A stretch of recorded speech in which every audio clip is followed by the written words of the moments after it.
Now it's been recorded again. Okay. And so when you need to share, you just click it again. It'll bring that window back up and then you can change to the different window. Okay. I'll hang around here so we can make sure that. Okay.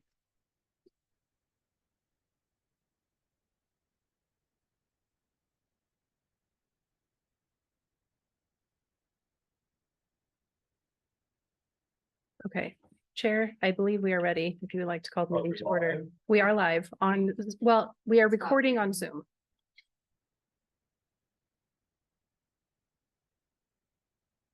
Okay.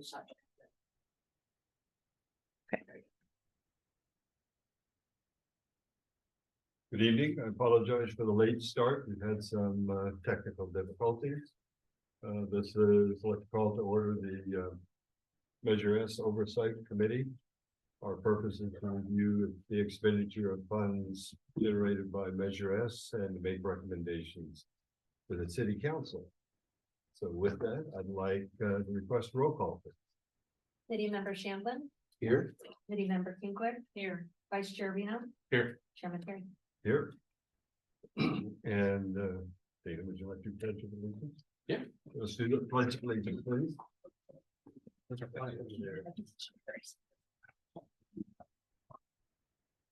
Ready to begin.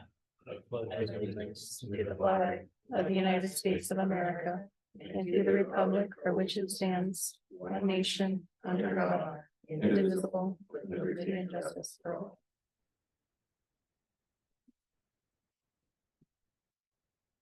Okay, the first thing on our agenda for the evening is a public comment period. Any member of the audience is invited to address the Measure S committee on any matter that is within the jurisdiction of the Measure S committee, which is limited to, again, making budgetary recommendations to the city council. All comments should be directed toward the entire committee. Any comments that are not at the microphone or out of order will not be part of the public record. After receiving recognition from the chair, please state your name and city or county residency for the record. Please comment. Public comment is limited to 3 minutes. Public is additionally allotted 3 minutes each in which to speak on any item on the agenda prior to any action taken by the committee. And please direct your comments toward matters within the jurisdiction of the Measure S Oversight Committee. Do we have any public comment?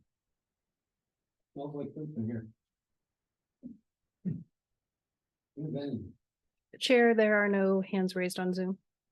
Okay.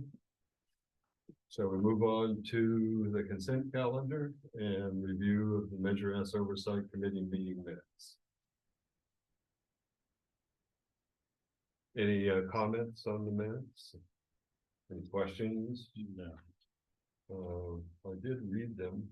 I was going to remind that Eric, that on the next budget proposal that we're going to have the total amount of the operating budget of the fire department and the city police, so we can see that the city is still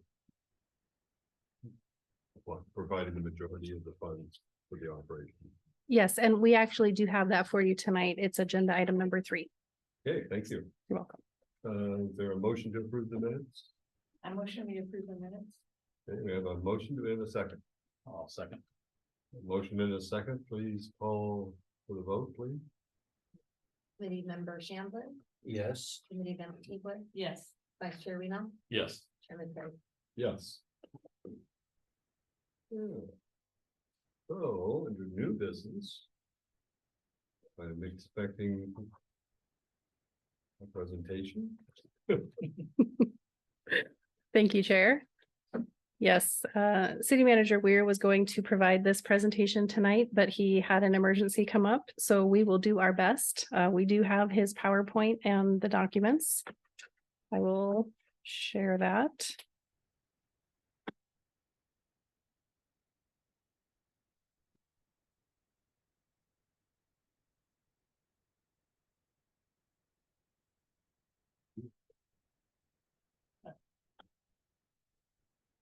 Okay. So what we will be presenting to you tonight is an update on the Measure S funds that were spent in fiscal year 22-23 and what was not spent. And that we would request some of those funds that were approved but not able to be spent to be rolled over into the current year because there were some purchases that we tried to make and just couldn't get them by June 30th. So there are a few things that we are requesting to just shift over into the current year budget. As I said, because we couldn't get them spent by June 30th of fiscal year 23. So this is a chart that the committee has seen many times. We update it each time we meet with the committee. This is the actual expenditures of the last 2 years, the current year budget, and then the forecast of the next 3 years to make up that 5-year plan that the committee has been working on updating since Measure S came to be. There's lots and lots of numbers on this slide. So we're going to go through kind of piece by piece and point out the highlights. I hope.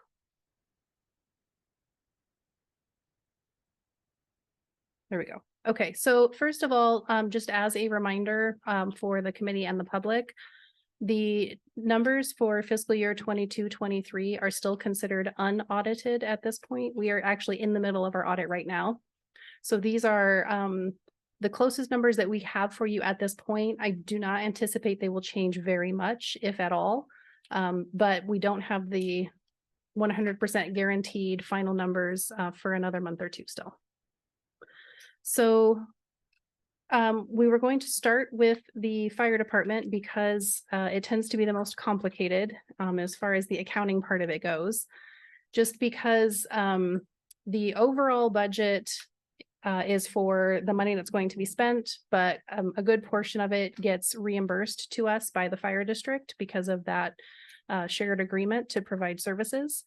So you'll see the numbers presented in both ways on these worksheets so that we were trying to be as transparent as possible. So there's the total expenses and then the reimbursement and then the net cost of what Measure S has provided to the fire department.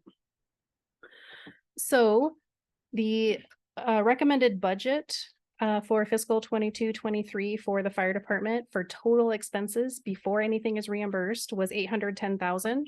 And what was actually spent was $182,000. Some of this we did discuss when we met with you in April. A lot of that was due to we had budgeted for the 3 full-time fire captains and they were not hired until almost the very end of the fiscal year. So that's the biggest difference there. And then a couple of items that were approved to be purchased, equipment that we were not able to receive by June 30th. So we are recommending that those budgets be moved over into this current fiscal year so we can still make the purchases. So then if you look at in the lower section, the white section, that highlighted part, that shows you the net. So that is after the fire district has reimbursed what the cost would be from actual city Measure S funds. So the recommended budget net was $594,000. With the 3 items that we'll be requesting to roll over to this year, it will be $707,000.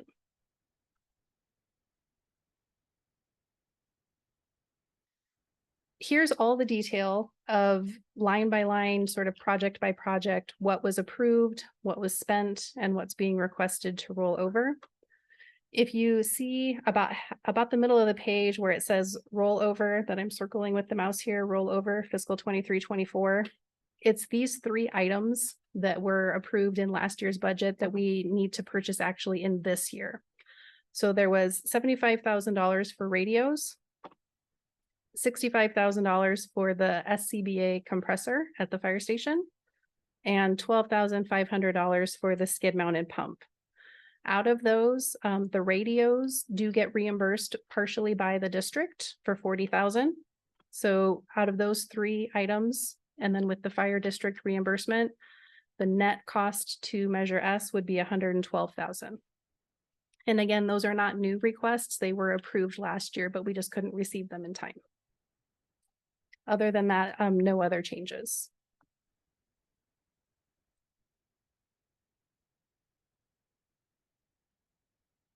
The highlighted columns here just show you what was the original budget for the fiscal year that just ended, fiscal year 23, and what was actually spent. And you can see the majority of the difference here is this full-time captain positions.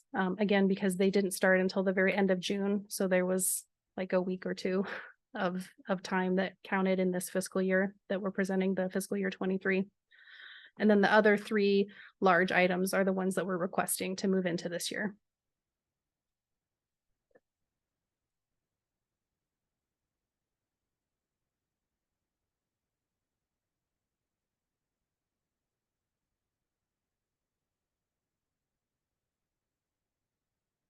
This is highlighted there is the original budget for the current fiscal year and then the requested items that we're asking to move over.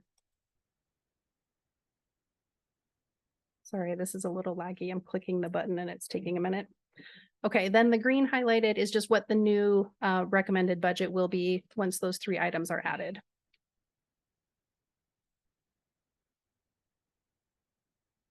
So that's the detail that gets you to these lines that we discussed on the first screen. If you have specific questions about the fire department, this might be a good time to stop since Chief Carey is here. If you have questions about what was budgeted or what we're going to be doing in this current year. Are they able to hire the captains? Yes, we're we're about five months in, and it's been department changing really. It's been a great transition both for our existing volunteer members as well as them sliding in. It's really been a successful 4 or 5 months. So we just completed the first 3-month eval process, and we all have things to work on, but they're doing an amazing job. Are you up to the staff level you anticipated? Well, through this Measure S, yes, we are. We have the 3 captains. That's what Measure S sought out to do, and obviously the district is handling that their side of it, the 50-50 on that. So, Good. Any other questions with the rollover stuff? I can give you a quick update on some of those things that you're probably wondering when we're going to get them and all that, but that's up to your discretion if you have questions. Got the info. I'll take it. So the big one is the radios, which we do have. We received those at this time. We've rolled those out with our command staff, the chiefs. We're kind of doing an operational kind of rollout with us first, and then we're working out the kinks and how we want to roll it out to the entire department with programming. Doesn't seem like much, but there's certain functions on the buttons that we're trying to change. So we just had someone from Southern Oregon Wireless coming out today. We're messing with the emergency button, screen lock button, things to make operationally when we're not really having the hands to use. He's changing things so we can have it pretty much customized to how we want it. So I anticipate a couple more weeks. We'll get them all rolled out to all the folks out on the line, and as of now, it's been a 90-day difference from the piece together radio program that we've had in the past. So we would like to thank you all for your direction, your guidance, your dedication to this community. We appreciate it. Things are changing. The compressor, we just communicated today with Bauer, and we've sent in all the pre-installment paperwork that they've required with all the specifics of electrical and all that kind of thing. We've cleared out the space. It's all cleaned out, ready to go, wired, and they're making an appointment over the next 2 weeks to come out. They install it, do all that. So that should be up and running around the holidays here as they start. We're excited for that because our air compressor at Washington actually went down for a while today. So that's going to be a much needed improvement there. And then the last thing we have is a skid mounted pump. That's up and running. There may be a member up on that board that's used it already, but tremendous benefit to our department to have that in a utility rig. It doesn't require engineer pumping experience. We're trying to get to be operators, but any firefighter can drive it, get into spaces that we can't normally get to with a big engine, and been a huge benefit already, especially in that kind of South City area and beach area. So that's where we're at with those. Okay.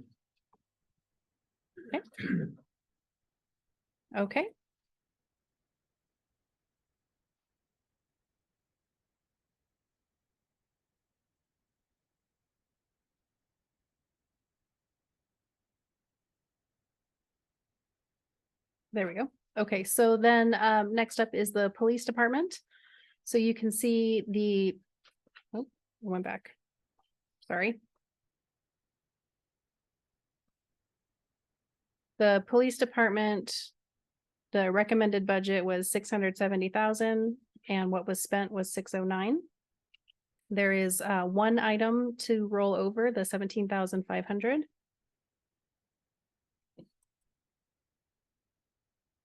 So here's the detail of all the different items that were recommended for the police department and what was spent on each one.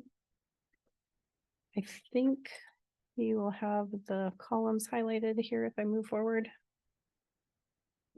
Okay, so there's the proposed budget by item and what was spent.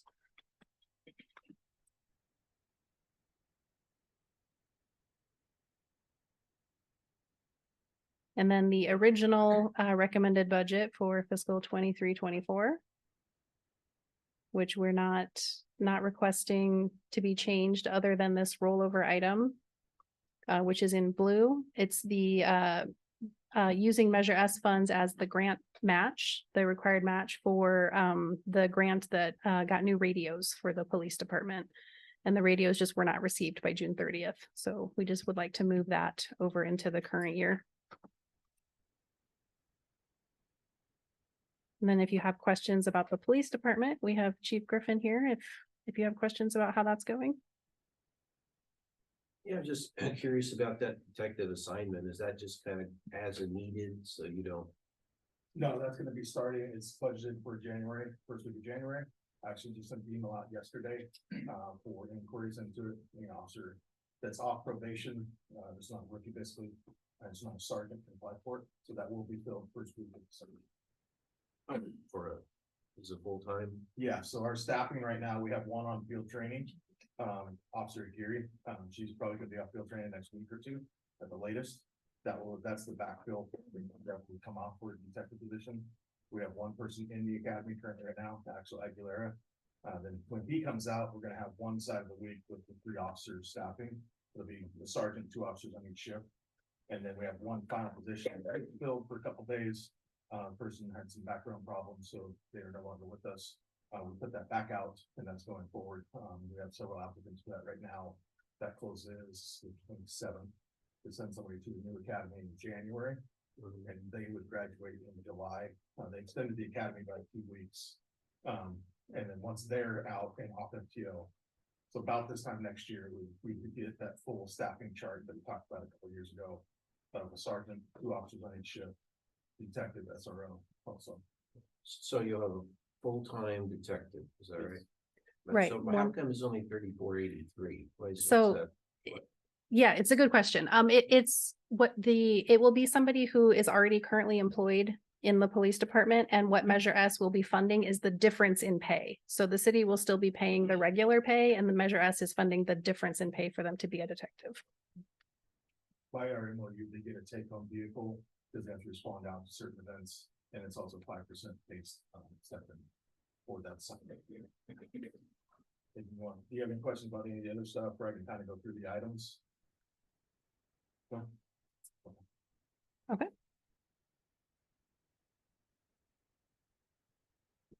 Right here, they're all board. Okay, and then for streets, the original budget for fiscal 22-23 was 605,000. We've spent 376,000 and requesting to roll over some unspent street maintenance project money. So I will pull up the detail for that.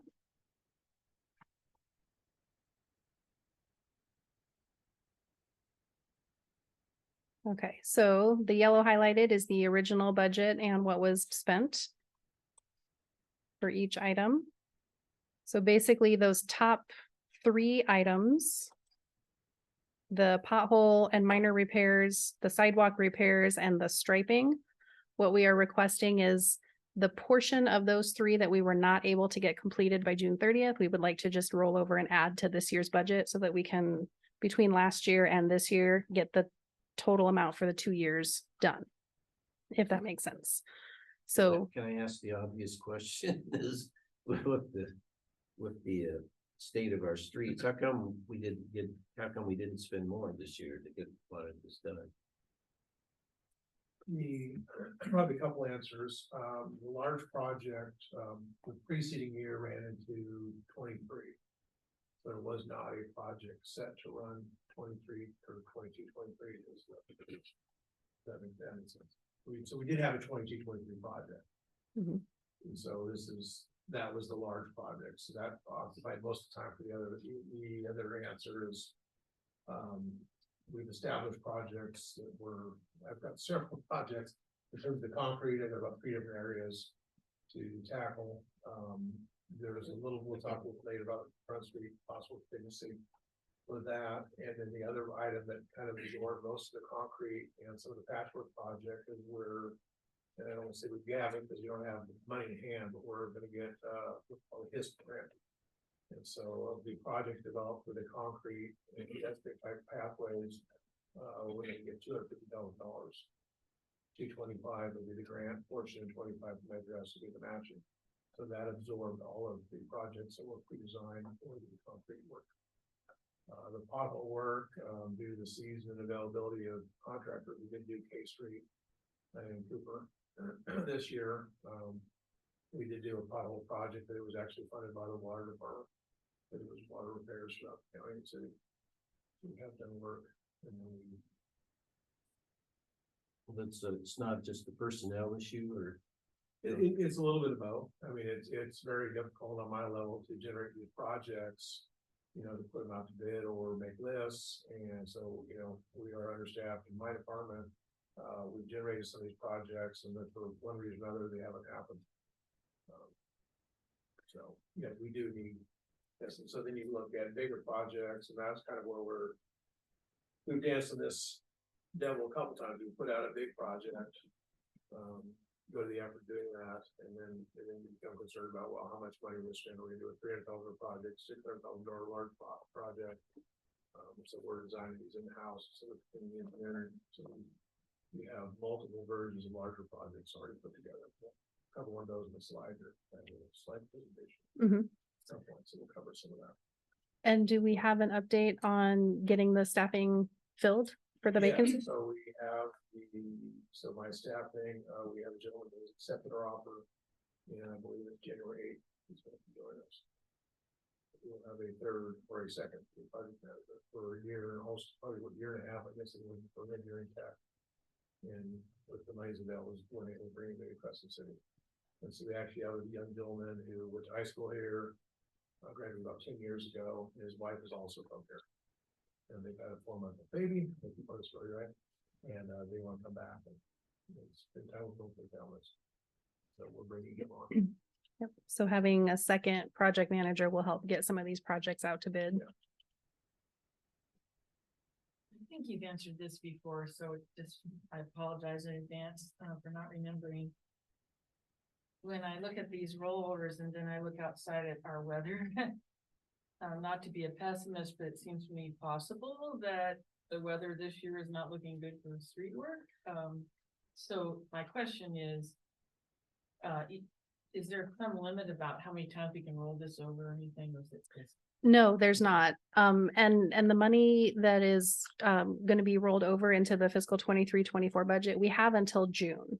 So the majority of street money will probably be in the spring, I'm guessing.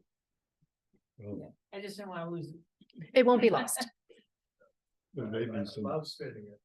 there may be some benefit from the economy scale. If he gets if Dave gets assistance, he might be able to put together a package. It'd be more attractive for a person to bid on and do more work. We did like the Cooper K Street, we got 4 bids for that work. But the price you're paying per ton or per square foot on a small big project like that, it's double the cost of what you pay bringing in a grinder doing it. And so the projects we put together, you'll see a little bit, you know, $100,000 project, but it's the scale of the price per square foot has dropped down. Just because we're bringing grinder, we'll tackle larger streets as opposed to running to, you know, 18 different streets. Without putting out a large project, I'm essentially limited to $60,000 contract that Eric can sign. So it's either kind of a $50,000 project or a large project. So we have Yeah, about 3 small concrete projects that were already set out to be. We'll try, I got to speak last year from Ms. Lever. You know, it's been away by June 30th, and then it just became kind of a problematic. And so we have done some, but we're also doing buildings and other stuff you folks aren't seeing. And we're also charging buildings based on treatment plant and others. So it's a lot of work for Android generate projects. We are finding by generating it out, we are saving lots of money, but we're not getting the potholes fixed. So I think the approach is to put out a large project like we've done 2023 for H tonight and Harding. And do a large project out, but we can bring in somebody to do a whole bunch of paving and make some real improvements to this. Patching 35 streets. Question, Dave. Yes. On the striping machine and the crack seal machine, they're obviously gonna be purchased next fiscal Striping year. machine's been purchased. Okay. Not here yet, but it hasn't been purchased. So on- The crack seal, we had a line of the water that fell through, so we're going to market and hoping this winter the prices will have to go down. Those prices obviously went up, but we should go pick up, Harbor Lake Road cheaper than winter, no demand. So for the rollover for striping and then the pothole crack seal and minor repairs, is that stuff for our own city to be doing, or is that going out to bid for an So the outside striping contractor? machine and the crack seal machine are work that we will do. That we'll do it ourselves, so the machine, so the crack seal machine was 80,000, is listed there, so we'll. Okay, so yeah. So the striping We'll do cost, that work, but there will be components of crack fill and as part of larger contracts. gotcha, So okay. We will Alright. still contract out some of it. Sounds I good. think we looked at, 8th Street, 9th and Harding, and it was, I want to say $78,000 of that, 497 was contractor performed.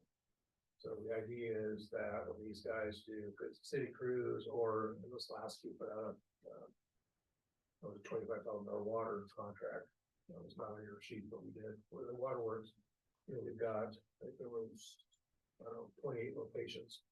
And so if the city does that, or if we have a contractor do that, our guys can run around and fill those cracks. We basically we just don't dig out, 4x4, 12x12, or whatever it is. And then run back and crack fill around it. So that's. Okay, cool. That's the idea. Thank you. That, and then, Third Street's a bill that needs it, good pavement, but it's something we can do. Since we have Mr. Yeager on the spot, is this the appropriate time to get an update on the Front Street project? No. We do have that, but a little bit later. Yeah, but we have a little slideshow. We will address it.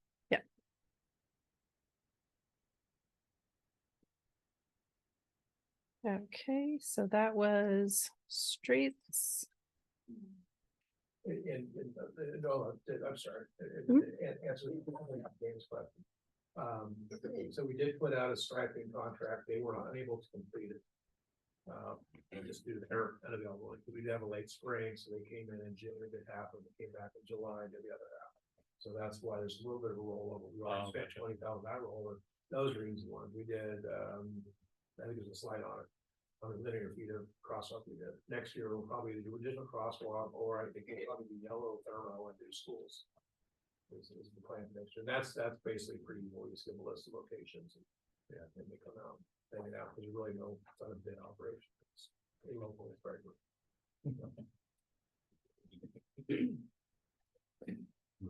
Okay, and then for the pool, the budget was 513,000, of which 490 was spent. And there are no requested rollovers from that. The 20,000 or so that was not spent were not purchases that can be rolled over. Wages and benefits came in a little bit under, utilities came in a little bit under. So that's just, that part that was not spent just goes back into the Measure S balance to be carried forward. And here's just the detail of which items were in the budget last year and this current year with no changes. Yeah, coverage real briefly. What was that? Cover that up volunteer. Okay. Yep. So the HVAC project, which is the big boiler slash HVAC dehumidification project. We were supposed to get the 100% plans. You've already seen the nitrogen plan, we had reviewed, we established the bid items. And we're supposed to get those the 17th, which is next week. And then we have the pool deck. So in coordination with it, the problem with that project is the numbers are a little higher than we want them to be, so we've added it for the boiler. The boiler has already died, so we're replacing it differently anyway. But we have an option that of getting a whole new boiler system or replace it like in kind. So there's a cost wise, there's about a $400,000 cost between replacing like in kind or more efficient doing. But yeah, the replacement we did, we just can't move forward that. And the HVAC numbers themselves, so if you pull that out, gets you down to our budget. We think, we hope, you know, right? But the other big problem is it's just such a specialized contract. The rate would give the pricing of 1.5 to 2.5 million. So how do you budget for that? You know, I think we're 1.1, so take the boiler out, we should have coverage, you know, to do that contract. That kind of answers the next question they just asked me, is why the locker room floors and pool deck stuff. So that's kind of, it's the same deal, a little bit like Front Street, but it's kind of our contingency. So did we do initially, we were planning on doing the off locker room flooring. You know, then you come down to, so we got like set aside that, we got a contract with that, we still have to put out the bids, so we put that package together. So the concept was moving forward is to put the locker room and the pool deck out to the same type of material for both as one contract and bid it simultaneously with the dehumidification project. And then basically we'll get results for both and say, can we afford all of them, or we do pool deck or the locker room, or do we have to not do either of them, wait a year or what have you to get the dehumidification HVAC system forward to make it, that's operating on the ceiling. It's just volatility of what things cost. I mean, you've got an engineer that does this all the time, more or less, but when they've got such a wide range of numbers, that it's great we're moving forward, it's great we have a bid set, it's always scary if all the numbers coming in the high end of what to do. And just as a reminder on that HVAC project, so the Measure S funds 516,000 toward that project, and then the city is using other funds for the rest. And I believe what is currently set aside is 1.1 or 1.2. I can't remember off the top of my head. So that's the opposite boiler. So we come in at 1.5, 1.6, we pull the boiler out, which can be done later. We just keep the nurse alive, and maybe that gets us into the 1.1.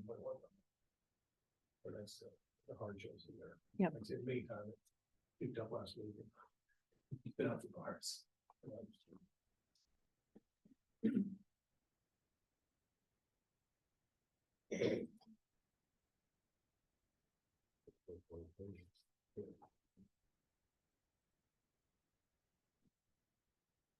Did I mishear you? What was the locker room flooring? It's not done. Locker flooring is not done. So the original, when I first came to the city for about the first 2-3 months of my employment, they were putting together a locker room flooring project together, went through several iterations of it. What wound up happening is that basically we're going to spend $130,000 for exactly the same thing we have. Like Eric and everyone use tile, we're going to use small tile with all the grade breaks. So basically you need to pull the flooring out or reshape the floor because it doesn't drain properly. And because of if you can look at the bathrooms, there's like literally 7 grade breaks in each bathroom. There's about 6 or 7 drains in each one, so each one needs a little basin. The overall floor is flat, so you have to create all these. And when the floor was done originally, those weren't there. And so the linoleum is holding water. There usually go in the shop vac and back of water, they squeegee it, what have you. So it's a combination of shop vac and squeegee to keep the floor dry. So what I discovered after being here a few months is that we talked to tile guy, big tile, do grout lines, no, but mosaic tile, milling grout lines, no. So it turns out that we started getting bids on. Go back to linoleum, and the guy that bid it and got the low bid was the exact same guy that installed the floors 7, 8, I don't know, what it was 20 years ago was. Wow. It's the exact same material, essentially the same color. So the only difference would be that it was drain. So my idea was for $130,000 that it wasn't to go back with linoleum was kind of a slap in the face. So that's when we looked at the epoxy flooring, so that's why we got the additional 20,000 added to it. And so the idea there was with sort of the 150, we get that, and then it goes back to economy of scale. At the same time, while this is going through, the flooring of the pool surround is chipping up. And when that was built, the slopes in there to the drains were not ADA compliant, so they had to go back in and level them up. And they put it one material on top of another material, and now it's chipping off. So, okay, you can. But they- but no, Confusing. So what did you spend 130,000 We on? don't spend anything. Well, it So- says it's an actual expense. The 130,000 has been transferred into the capital fund for this project. So it's sitting there ready for the project as soon as it goes. And there was another 20,000 transferred in this year for a total of 150 for that, plus the 170 for the pool deck, which should hopefully will be bid at the same time, Yes, we think. that's the concept. Well, I still don't see why it's an actual expense then for this year.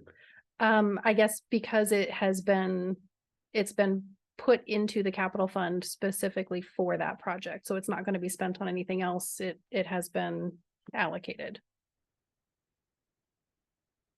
Okay, different accounting than I'm used to, but okay.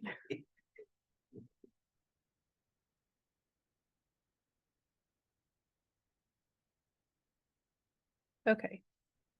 So I'm not sure what the intention was to look at here, other than to show you, I guess, the original budget for this year, and then you can see with the rollover amounts what the proposed recommended budget would be for this year. And you can see down in the center here, this 527,000. That is what the ending balance would be of the Measure S funds at the end of fiscal year, the current year, fiscal 23-24, with these recommendations, if everything gets spent as it's budgeted. That's how much would be left. And then when you look to the right of that, the projections going out forward, some of the expenses increase over time due to inflation. And that's what we discussed at the April meeting. Just keeping an eye on that year to year to see if the revenues also increase to match inflation as we move forward into year 3, 4, 5, 6, or if we'll need to make adjustments to make sure that the fund doesn't go negative.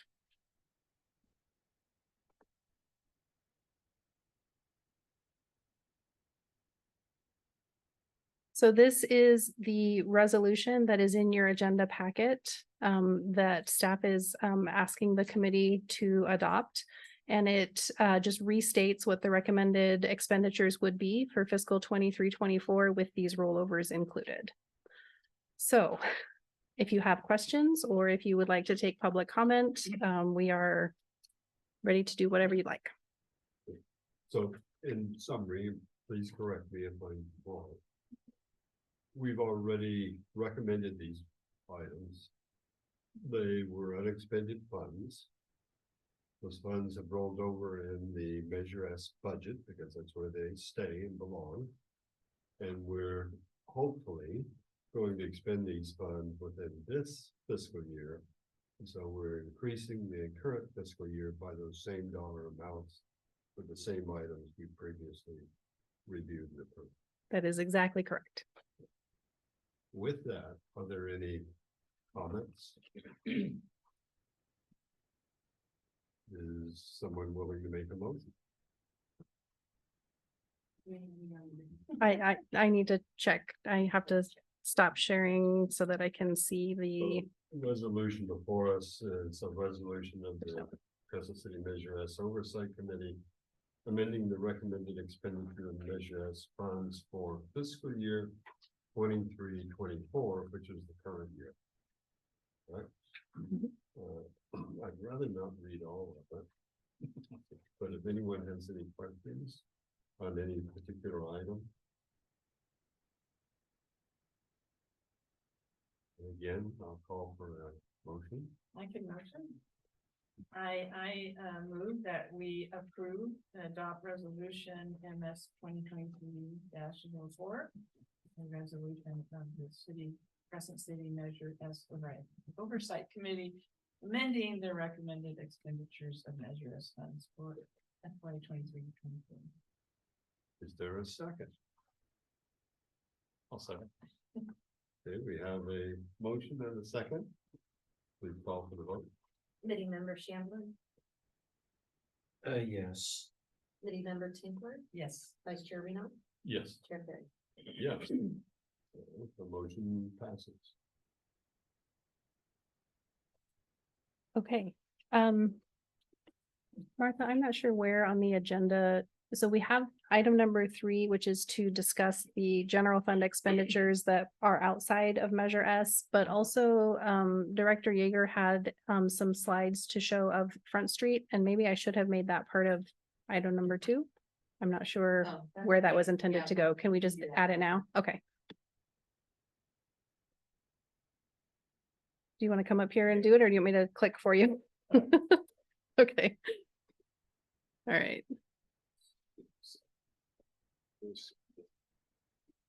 Oh, I need to, oh, shoot, sorry. Can you fix that for me? This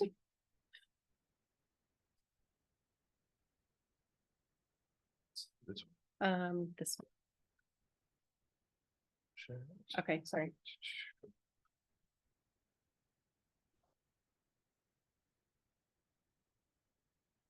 I know I get the big, I've never been up a big chair before.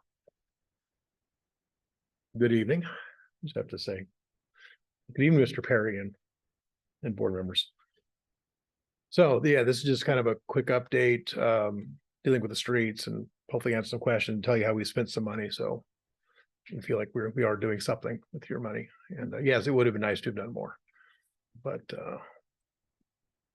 so kind of backing up real quick, most of these slides. So this is what was done in actually this year. Or excuse me, this was a split project. This started in June, finished in July. So we did the rough patch on K Street, so nobody lose a transmission, and did a large section on Cooper Street where it was just rapidly deteriorating from year to year. And so we did do a dig out. So we also fixed a sewer line, so K Street will still stop dropping into the ocean. So that was at 45,000. That was funded entirely with Measure S. This is a little project, and this is a couple neat things about this slide. We got good bang for our buck. So the crew on the left is actually the city crew, and the taller gentleman up front is actually one of our E3 students from the summer program from the high school. So the city crews actually did the excavation, and they rough placed some of the rock in there, and that was not a Measure S expenditure. That was just standard labor crews. We hired Walton Construction to come in and do the form and pour. And so we got rid of a driveway, did probably 50, 60 feet of curb and gutter, and corrected an ADA ramp, and did 130 feet of sidewalk for the low price of $79.10. So That's pretty good. yeah, so that was a nice utilization there on projects of this size. So we have a whole bunch of these. I've got about 6 or 7 projects like this on the board. That Measure S on this slide here, in the past, we've hired a concrete grind company every year for $10,000 to come up and grind our sidewalks, get rid of tripping hazards. So the yellow line is basically the area we provided them with. The previous year, they came up and did 4th through Front Street. In talking to them, since you pay for their 2 days of mobilization, my idea was we'll give an extra $5,000. They'll stay here an extra day. So Measure S paid for that $5,000, and we were able to get 152 locations, trip hazards ground down within the yellow area marked. We also went out to Harding, got some marks by the school, and also went down to Front Street and got some marks there. They're not in this circle, but I think that was once again money well spent. And that happened in that was a 23-24 budget item. Don't look too close to this slide because we didn't take any pictures, but this is the rollover striping project I told you about. Don't look at the picture because that obviously is not Crescent City. Oh, good. We slipped in a brick facade, but it was very difficult to find. But anyway, so they spent, I think, $22,000 in June and another $17,000 or $18,000 to get to our 39 total. And they did 3,126 linear feet of crosswalks. So you take that number, divide it by 72, and that'll give you the number of crosswalks that got done. And there was also some straightening out, some grinding involved in that price. This is the large project previously referenced, 22-23 project. That was $487,000. I had a little something to do with that in my past life. We did Harding, 9th Street and 8th Street. Harding was primarily pavement. 9th Street was a combination of patch pave and ADA ramps. The ADA ramp there on your left is out to Brother Jonathan Park. The little playground there in this intersection, I think that's by the cheese factory. Let's see. Another ADA ramp there on 8th Street with a very complicated sidewalk scenario. And then that's a dig out on Harding.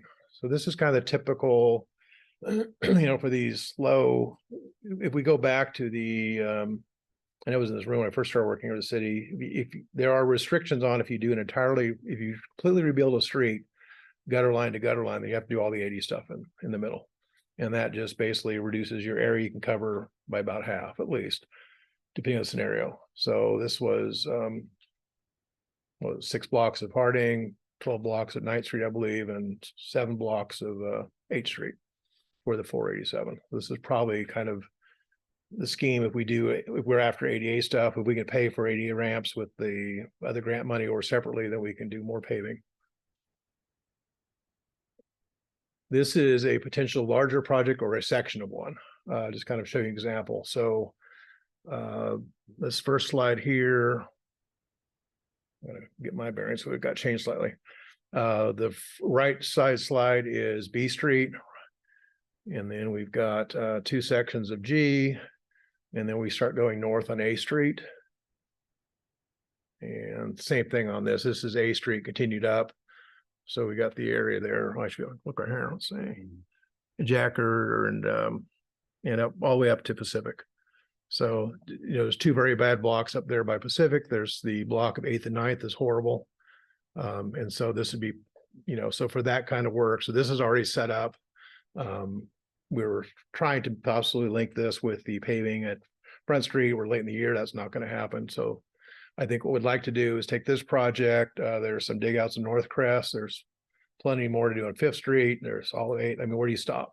As we remember from our pavement lady, we knew what $39 million. So it's very easy to spend, $600,000. But this is a project that's measured out. It's painted on the ground. We could roll with this one as well. But I think we're going to look at the economy of scale, bring a grinder in. The problem with A Street in particular is the traffic control. There's no real easy detour. So you could put it out. And you need to add a sort of economy of scale angle. If you get a large enough contractor, will bring in their own grinder or bring in a grinder and do it, so they can grind it one day and pave right behind themselves. Otherwise, you run into a situation with detouring traffic that you're going to have to shut down overnight. And so if you put together a larger project, you get a larger contractor, will show up with a grinder and do it that way. All right, Front Street. So I can't remember exact date, was on the other slide, but anyway, we have begun Front Street, the G through I Street, the base bid portion. So of that $1.8 million for the base bid, $560,000 was directly from Measure S, and then there was also some Measure S matching money that came from the 516 provided by Measure S committee. It was anyway, there's 7, 8, 9 funding sources, and there was one direct related to the folks that the Measure S money that you gave us. So that's demo day and the grind. We've also done the reason for the failure on Front Street to begin with throughout is the deterioration of the existing storm drain. So we're replacing all the storm drain with either a 48-inch main or 236 where it's shallow. And then we're also running a brand new 8-inch line, fire lines throughout, replacing the 1950s 6-inch line. And so Front Street currently, all the storm drains obviously been done. We are hopefully going to pave it this week. No 100% guarantees, but the concrete gutters are complete throughout. Whoops. Oh, no, I don't. Trying to be clever. So that's actually where the gutter pan, that's what the street looks like. And we should get it paid this week. That just leaves the sidewalk and the crosswalks, and said the electrical's all done. All we got to do is slide the poles in. So I'm hoping to have the street opened. Now it's been on the rain, right? But anyway, mid-December, what have you. So the numbers, I think is what Mr. Perry was referring to. So the base contract was 1.8 million. You can always have some, I don't want to pat myself on the shoulder in front of all this folks, but Oh, Mr. Weircher, I can now. So we've done some value engineering. So, a job, there were some, this part of this project is there are some items that are going to be extras because there's so we did find 3 logs in the road. We have improved valving. We've added You found what? logs. Yeah, buried trees. So that was a bid item where if you encounter it, then you pay the contractor additional. We've also increased, as this project was purely designed for the water end of it, particularly, it was just replacing the street, line in the street. The reality of it is that there were no valves in either direction off the 2 side streets at H and Stamps and I Street. So we've added valving. So we've added about 6 valves to the project. We had a sewer line problem at the Surf Motel. That repair wasn't paid from this project, but it became part of this project because the road was open. So there are contingencies. We've done some value engineering in terms of simplifying the electrical. We've also tackled some areas, maybe made them larger and smaller both to conform to the improvements that are going to happen in the park. So I think to be this far along and only projecting a 4% overages. Good. Yeah, I think, so there are costs, I guess, that we do have ads, but we also have credits. And that's the target. Yeah. So getting into this project and bids coming, we're happy with the bids we got, but the reality is based on all the funding sources for the entire project, not just the base bid. The base bid had a little bit of contingency money. The overall project had a $7,100 contingency. So we had enough money to do the base bid without any problems. It gets real tight, obviously, with the additive because this is the first 2 blocks, and we do have the 3rd block between I and Play Street that we still want to accomplish. So we're afloat. We're still afloat, but with the 4% overage, we're projecting $80,000 beyond what we were anticipating. So this slide, we're assuming a 6% contingency based on the 4%. I mean, traditionally you assume 10% contingency. I think we got a pretty good feel for what we're doing. I'm also hoping that I'm being conservative. We have deleted some items from the next phase. We've actually run some pipe into the next phase. So there may be some offsets there. The way this project was designed was 2 blocks and the 3rd block was entirely separate. So we've actually haven't done some concrete work that would be removed in the next phase. So I'm hoping that this 6% assumed is on the high side and we may not hit the logs and who knows, but being conservative, since that's what we're all about today.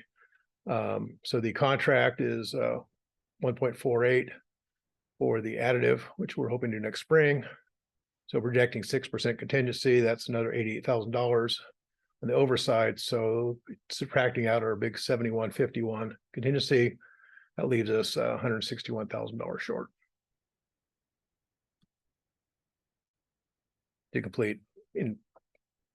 Maybe it could go the other way, right? We could be under on the next phase and not have any issues, and we can eliminate something and save under. But since the question was asked and projected, we're not through with the front street, so we won't have solid numbers reality on basically once they finish paving and the concrete is done. And, I'm hoping in November, mid-December, we'll have, well, we're already middle of November. So by mid-December, we should have solid numbers on where the base bid exactly is. And then we have a whole nother issue in terms of funding and releasing. I want to get into the funding. So part of the funding, most of the funding for the additive is available to us through money already allocated and the $750,000 Huffman grant. The $535,000 that's coming from the state has to be put out as a bid. So if those numbers don't come in where we like, we're hoping the contractor will sign change orders. We've already issued the water work for them. We've got enough money to cover the street and the storm drain. And so there's also that angle. So we do not know if we're going to wind up with the additive being 1.48 million because of the way the money came in. Because the 535,000 came in through Caltrans. Their requirements are you cannot advertise a bid until they've awarded the money. We now have that money. They have awarded it to us, but we could not use the existing bid and add it onto it. So we have to put out. So basically we're trying to resolve get to a final price in the base bid and see how much money we have left of our initial base bid, quote unquote contingency, to see how much we have to put out to competitively bid. So we're still reshaping that project. So that's the big asterisk. So being conservative on this, the 161 is an estimate. If everything is smooth sailing, if we don't smoothly transition into picking up the remaining $500,000 worth of work through a bidding contractor, or we can't design, then we may have other problems.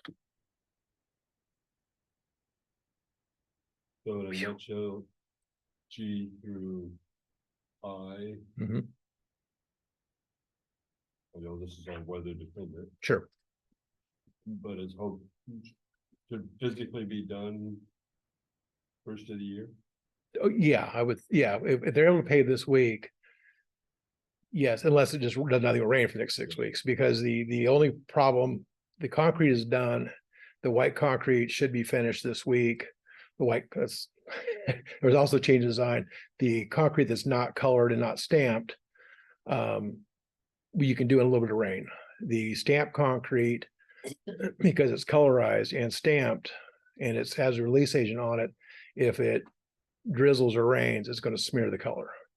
So unfortunately, that becomes extremely weather dependent. So they could, if they know it's not going to rain, they can pour it in 6 hours, they're good to go. But if it rains for the next 6 weeks, then the answer, I'd be up here lying and saying, yes, I wouldn't bet anything on it. But based on the schedule, the amount of work left to be done, yes, by the first of the year, we should be finished.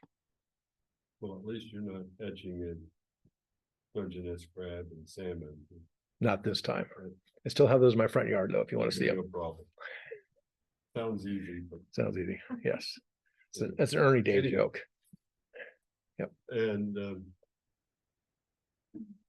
Like, but wait, I have, but wait, I have more slides. if there's funding available for most of the Play Street block. Mhm. Only lived here quite a while and I still don't know the streets, but from Play Street to 101, what's the ballpark cost? Okay. As you can tell by my clever side, I was going to answer that question for you. What's is to the east? I got tired. Okay. So before we answer that question, so most of you probably know, but we did pick up 2-3 weeks ago the Clean California grant, and so the portion that of this next 2 blocks is directly covered here. This is the cultural center. So I guess I'm showing the science for your screen.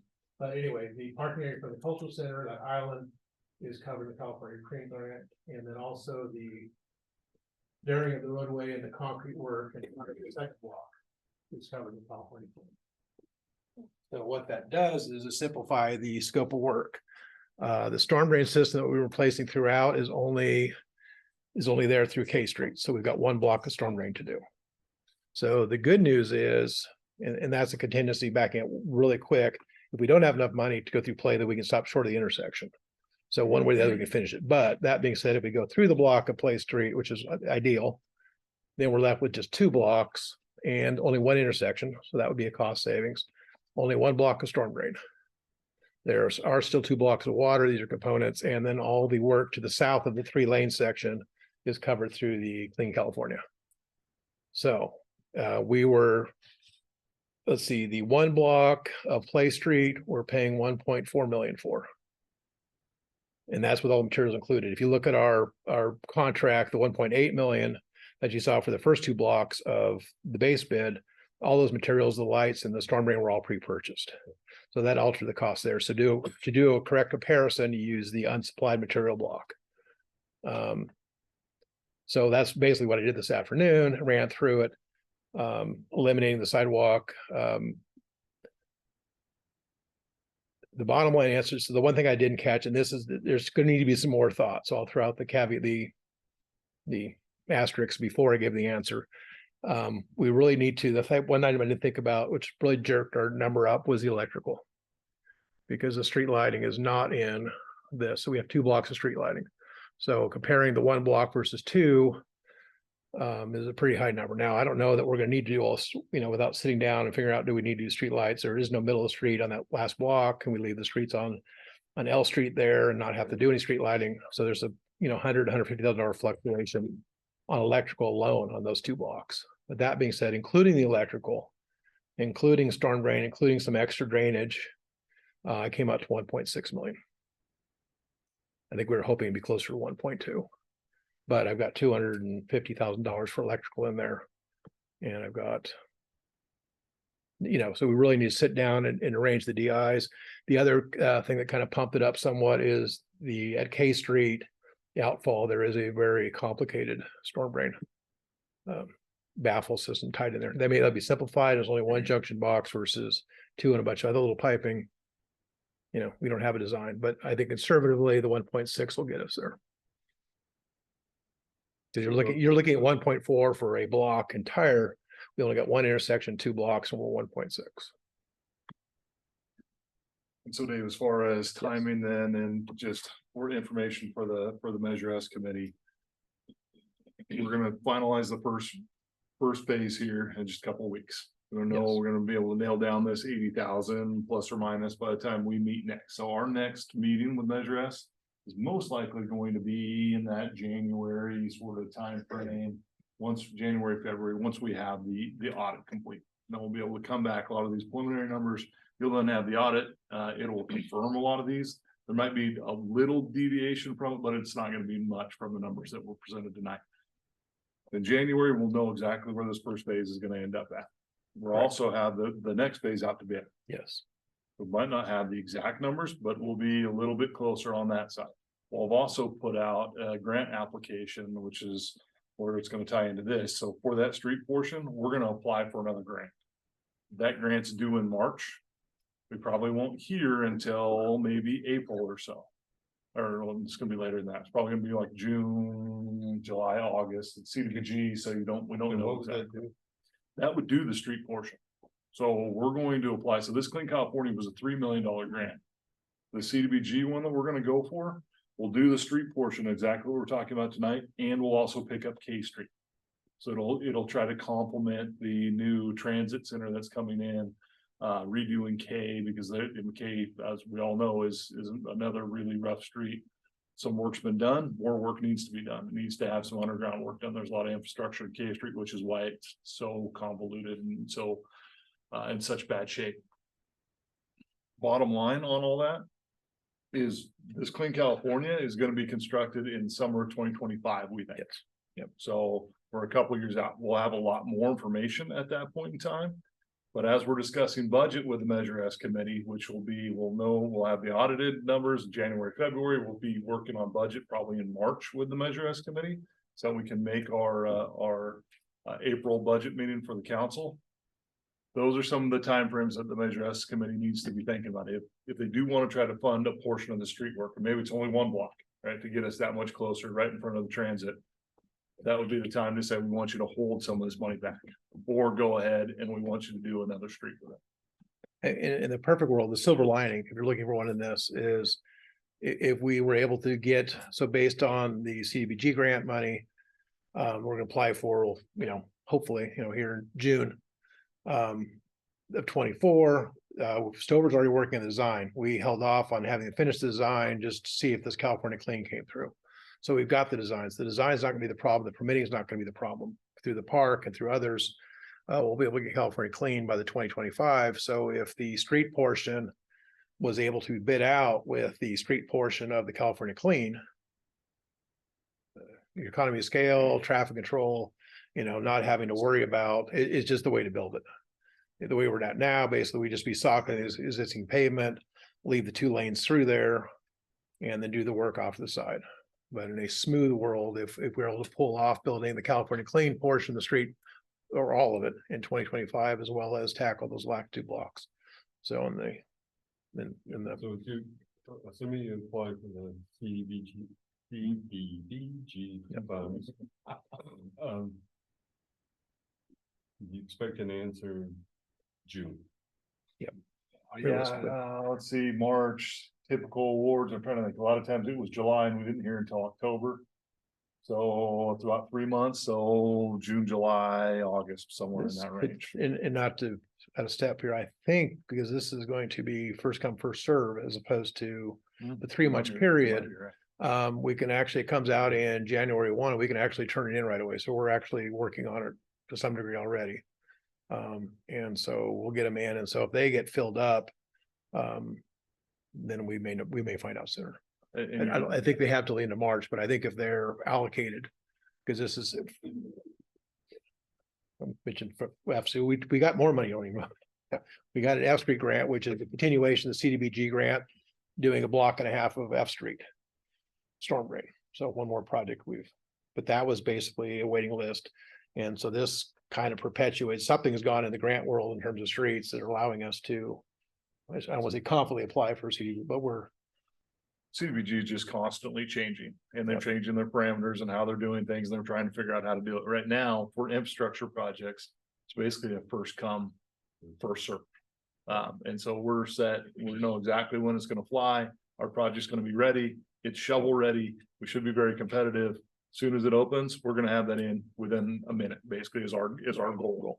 In that time frame, past projects have been funded. How many other agencies are sitting there right now saying we're also going to submit within a minute?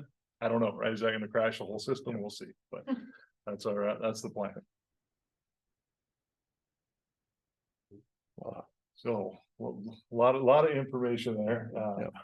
Maybe a little bit of a fire hose, but you can certainly tell that, you know, there's a lot of planning and a lot of opportunities out there, still a lot of unknowns, right? A lot for the Measure S committee to think about, especially as we come back for budgets on how do we complete what's been a 2-decade, 3-decade long project. I mean, Ernie has probably dealt with Front Street, heard about Front Street and the Redwood logs for a long time, and we're so close.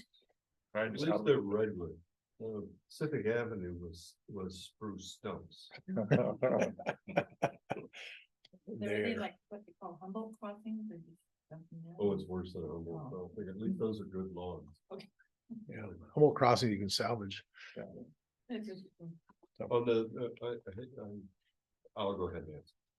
So on the CDBG funding, just for purposes of discussion, if you got an answer on June 1st, just pick a date, how soon could you go to bid?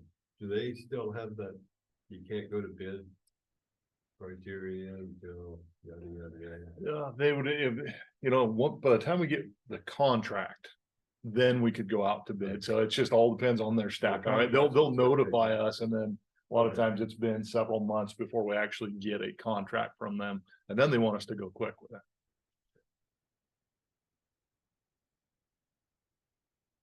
And so it still would fit in that 25 timeline, because that would really be the, like they would say in the economy of scales, is do it when we're doing the Clean California. And so it would be in perfect world, next year, summer 2024, the next block gets done. And then the following year, the next 2 blocks get done, Clean California plus the CDBG. Then the following year, just, you know, more money flowing out that parking lot that you see there, that's the time frame for that. Is 26. Then the other thing we might pick up in 24 is we have to do this one pop out. That's already been permitted. So we get California clean money, we may tackle across the street because that's not in the coastal. That may happen sooner or later. We have to do that before we usually work on the other side. We're going to eliminate the bus stop. Temporarily move it over there, waiting for them to put in the larger kiosk. Our balls there. Just my own curiosity, is it a factor that we're somewhat isolated, that some contractors don't bid just because of cost of getting themselves here? I'm just curious. We are lucky to have, you know, 2 or 3. I think we got 2 bids on the Front Street project. We could theoretically have, you know, Mercer for a large enough project. You're gonna have out tidewater always, and they can bring in concrete subs. So there's enough local employment. GRS out of Arcata is bidding work. They were our second bid of this project. Mercer Fraser is also available to bid large projects. So they're a large, you know, $3 million road project. Mercer Fraser's done work for the city in the past. There's also McClinton contracting. A project of that size and road type, and this project is not that hard to get competitive bids on. As mentioned earlier, the pool is a little different animal. There are many contractors doing that, and so it also, you know, with all this work on the grant money out there, it causes this competition of contractors. You know, if you got a bunch of work in Arcata or Humboldt County or Sonoma, why would you come up here? You know, Because there's enough work out there, so that's the negative of all this work, money being available is there are lots and lots of projects out there. So it does spread out the sign that we've seen internally within the city is the workforces are back. We're now getting good applications and people applying for jobs, so we've actually rapidly been filling holes really quickly, where we've had voids for. But anyway, so I think people with COVID being over, and people are actually working back, but maybe it'll be. But it'll be competition with our own towns because we're gonna be building a 160 unit housing development. There'll be people on that point concrete. So would you do the Play Street block as a standalone, or would you package it with the parking lot? Or are you gonna try and package it all as one? Well, the Play Street block is part of this contract. That we have funding for 75% or 60% of it. So it was bid as a bid alternate. I know it's a So, bit yeah. alternate, but I didn't know if you. So trying to hold those prices. Right, because they're just gonna go up. So right now, it sounds like they're willing to do so, Dave. Is that your? Yeah, I think, I mean, we've got the money, they've already, with the water fund money, just like pre-order materials, we did that in probably. I forget what month we're in here. Probably in August, September, we gave the money to pre-order the next phase. So that we have all the hydrants and what have you for the next phase. We do have enough money for the storm drain and road section. Through the Huffman grant. So I think we plow forward and then it's, do we have sidewalks? We have lights, we'll get the electrical, we'll get the conduit in, we'll get the wire up. Do we have the money to? And that's just gonna fall on what the price come in for the CRISA, the COVID funding. The 535, we gotta put out the bid.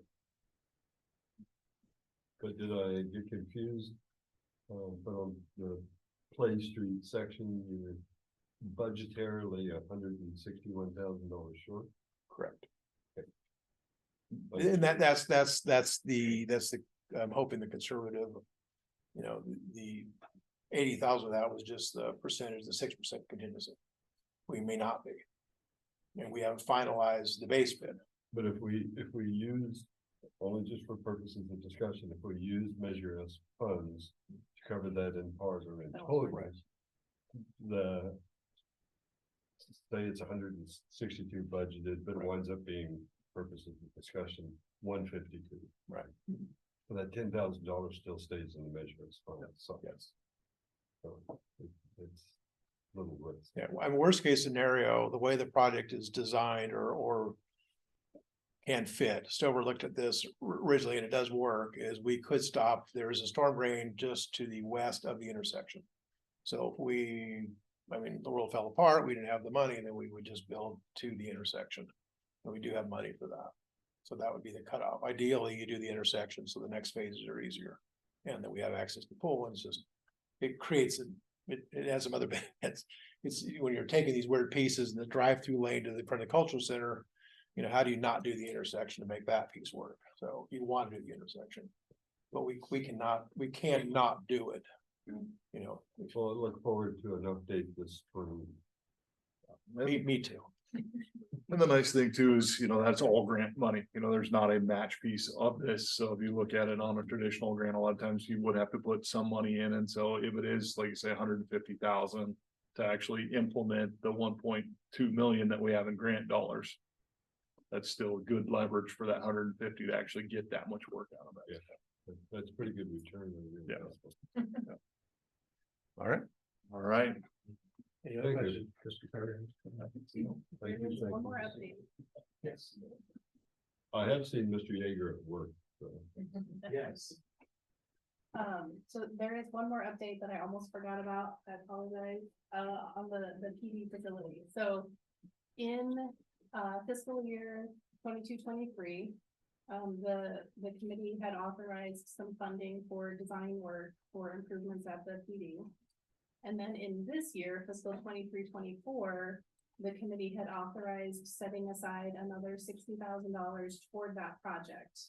We weren't sure if we were going to be ready to go out for debt service to do the construction yet or not. It's not quite to that point yet. We think that won't happen until next fiscal year, but in this current fiscal year, we do need the funds to finish the design because there's geotechnical work that has to be done. And Dennis is here. He can give an update on what the status is of that project if you would like. Yes, we have Dennis Dong, who is one of the principal architects for his firm and has designed many public safety facilities across the state of California. He's been really great to work with. He's also helping us out with City Hall. And so if the committee does want an update from Mr. Dong, he is here.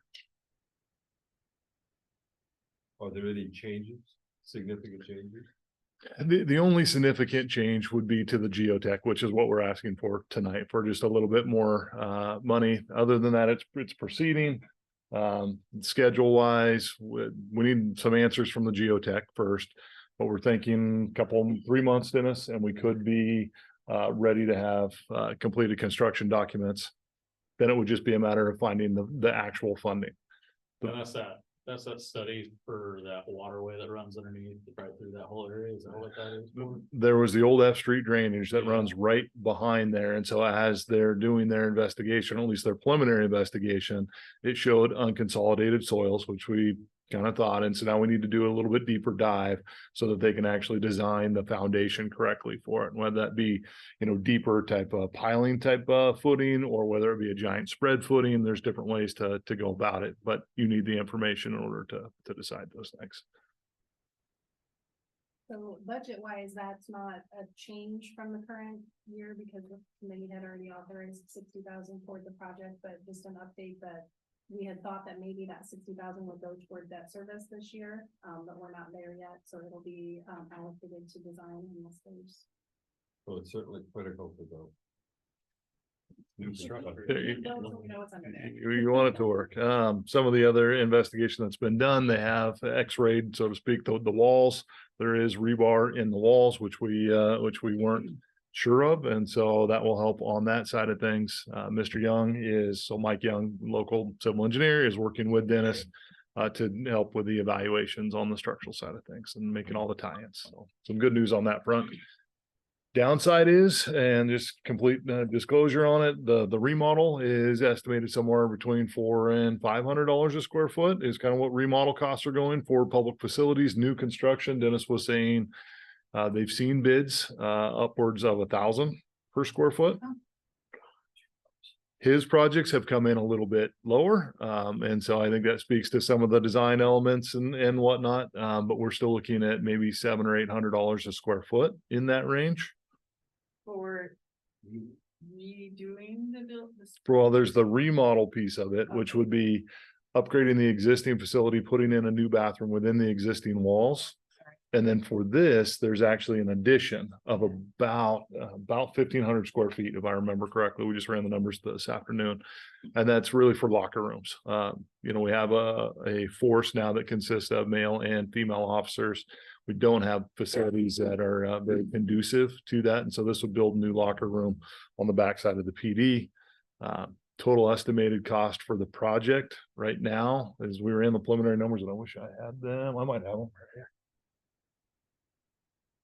So, as I was running some very quick numbers with the team today, our preliminary estimate is going to be somewhere around 1.7-ish million for the upgrade. Now, this does the entire police building with the addition, also paves the parking lot to make that conducive for the officers as well.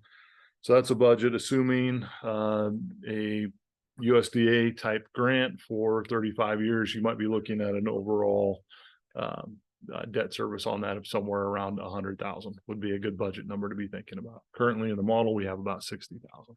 So those are some other future considerations. We don't know exactly those numbers yet, but look forward to an update in the spring. Dennis or Measure S, I mean, you have the architect here as well. So any questions you might have on that. Dennis has also joined us previously via Zoom, and not a lot has changed other than just. What happens if the geology, the geotech? The answer is, oh yeah, this is not good. Do we move to another site? Well, I mean, there'll be an option, right? Just how expensive is that option? and then comparing that to another site, which would mean we'd have to acquire another site. And now you're looking at that $1,000 a square foot, or, 800 for the whole building now. The, so I've got a few fun projects in this town. The reality of it is that if we go to something dramatic, with standard footing is what they're trying to determine, right? We're gonna go down 20 feet to find solid ground. So you have options. But unless you're going to a piling system, the options aren't really that expensive. So it's not gonna be a huge number. It's not gonna double the cost or add another 20% of the cost. It's just a matter of how you actually make it work. I mean, most of the building is on more solid ground. They're talking about just kind of, so I think you go with a grade beam or something along those lines. Like you don't have to install a pile, then Starbucks and a car wash with 10-15 foot trenches filled with slurry, and that provided your footing. They did hand arbor the site. They couldn't get down far enough to hand arbor to determine what it is. So this geotech report is going to require an actual drill rig. So we will have to find where the bottom is. So it's not gonna. It should not be. I guess the worst case would have a problem, but I don't see it being dramatically. But the overall scheme of costs, it's not gonna be a deal breaker. Unless it is. I just.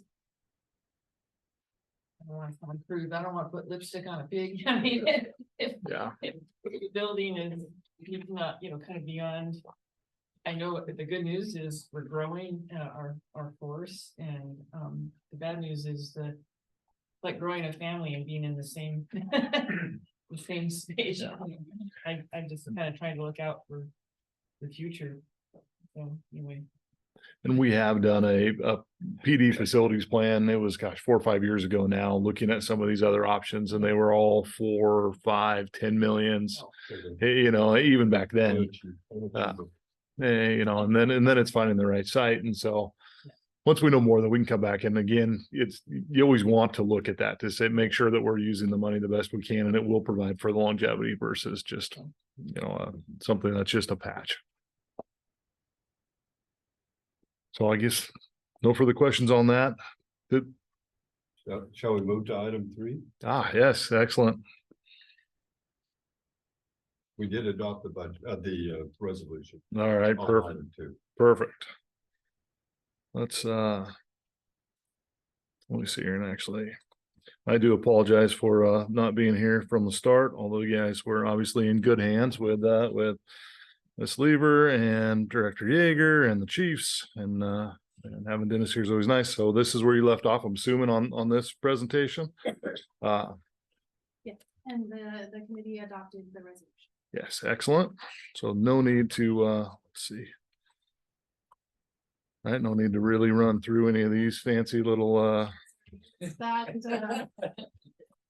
have the little and you already hit this, right? You're ahead of the game. Perfect. So now let's talk about general fund expenditures before and after Measure S. So a big part of Measure S was to augment the existing services and provide better service to the community in the form of police, fire, roads, and the pool. So let's take a look at the actual numbers. So you guys have had a lot of spreadsheets tonight, right? Let's keep that theme going. Can I just real quick? Yes. I gave you each a handout. Yes. That is a summary of this that might be. Yes. So with a nice With the graph, with a yes. nice graph. Bottom line on this slide, you see revenues, expenses, net cost, Measure S funding. So these first 3 years, this was before Measure S. Average general fund expense prior to Measure S for the fire department, $240,000. Measure S comes in, and you can see it was slightly lower in those first couple of years for the fire department because we didn't have the full-time captains hired yet. You can see it's much higher in this year, but before Measure S, 240,000 from the general fund. After Measure S, 471. So the fire department has continued to be funded, and in fact, more general fund is going to the fire department to try to again meet the needs of the department. And there's a lot. There's a lot of needs. So Measure S is critical to it. It's vital to the ultimate success, but the general fund has not stopped contributing. In fact, is contributing even more. If you look at the police department, Again, same format on these slides. First 3 years without Measure S, the average police department budget coming from the general fund, 1.8. Didn't meet the needs of the police department. Measure S has allowed us to hire more individuals and get the resources and equipment that the chief has been looking for. You look at the next few years though, again, general fund is providing even more money. We've had to keep up with wages. We've had to try to retain the officers we have, recruit other officers, and those costs continue to rise. And so that's what we're looking at here. So again, Measure S did not supplant general fund. It is contributing to making the both the fire and police department augmented and better to offer the service to the community. We look at streets. Streets was always a tough one, especially when I was public works director. There was to try to fund the police and fire. It was always streets that got cut, and our streets have suffered because of it for years and years. You look at this dollar amount, 210,000 citywide for street maintenance, right? Which is just, I mean, that's, some of the public works crews labor and whatnot. I mean, you're barely patching potholes at that point. So you saw Measure S funding has come in and is large in these upcoming years, which is really exciting because we can start to package projects. And even though there's money carrying over, now those projects become bigger, we actually get better value out of those projects. But then you also look at the general fund piece of it. It has not gone down in 21, 22. It actually still went up. There's a large amount here. This is due to there was some COVID funds. There was some TOT that we weren't expecting, if I remember right, in this one. And this is where we're able to get those next 2 blocks of Front Street. So it was a combination of Measure S and general fund and ARPA and all those things. So it allowed for a big number there. Then you see the budget for this year, again, above what the average was, even in those past years, as we're being able to augment it with Measure S. And grant dollars too. That's the other piece that's not in here. Is there's a lot of grant dollars that are going into our streets. You look at the pool was one that we were trying to figure out, how do we open this pool up? Costs have continued to rise significantly in the pool. And that's where Measure S was vital to that, vital to the reopening and getting this amenity back available to the community. So you can see that there was a large general fund piece of it going into it. Measure S has helped tremendously. These costs here are not just operational costs. There's a lot of improvement costs that Measure S is paying for, and flooring and heater and all the rest of that, as well as ARPA funds. But again, you look in, especially in the out years, general fund is going to be paying more than it ever has for the pool. At least that's what's projected in combination with Measure S to make this pool an amenity that we want it to be. So overall, and this is the graph that you guys have in front of you in the handouts. Again, this is the same thing, just in the graph form. The first 3 years are without Measure S. And so you can see the funding for the fire department down here. And now it's actually up in these out years. Same with the police department, same with streets, and the pool. It's coming back in. So that's what our commitment was as staff, and I know Measure S oversight as well. You want to see these monies be used to augment services, and that is exactly what we have tried to do. Thank you.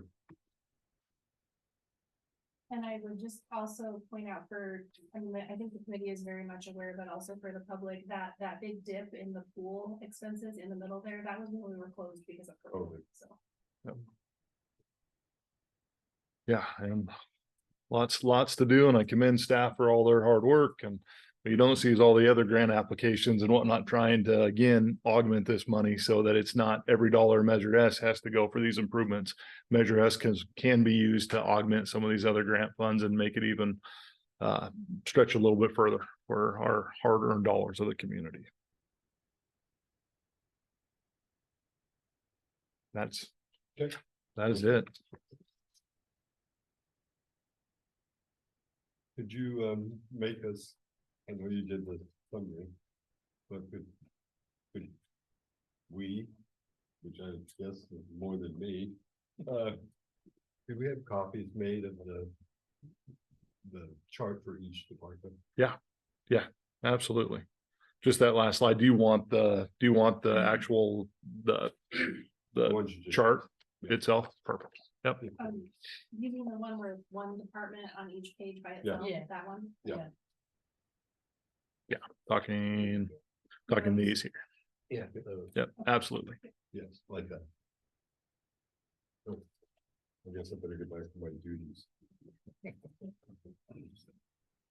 Okay, so item 3 has been discussed.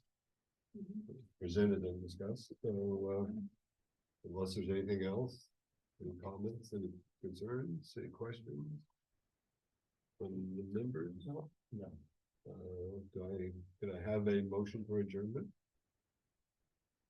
We call for a motion on that. I don't know. Comment? No. No, we didn't. Oh, is there any public comment on? No hands are raised. Okay, now could we have a motion for adjournment? I motion we adjourn. Second. Okay, we have a motion in a second. Recall for the vote, I forgot. Sure. If you'd like to. Committee member Shamblin, Yes. committee member Tinkler, Yes. vice chair Reno, Yes. chair Perry. Yes.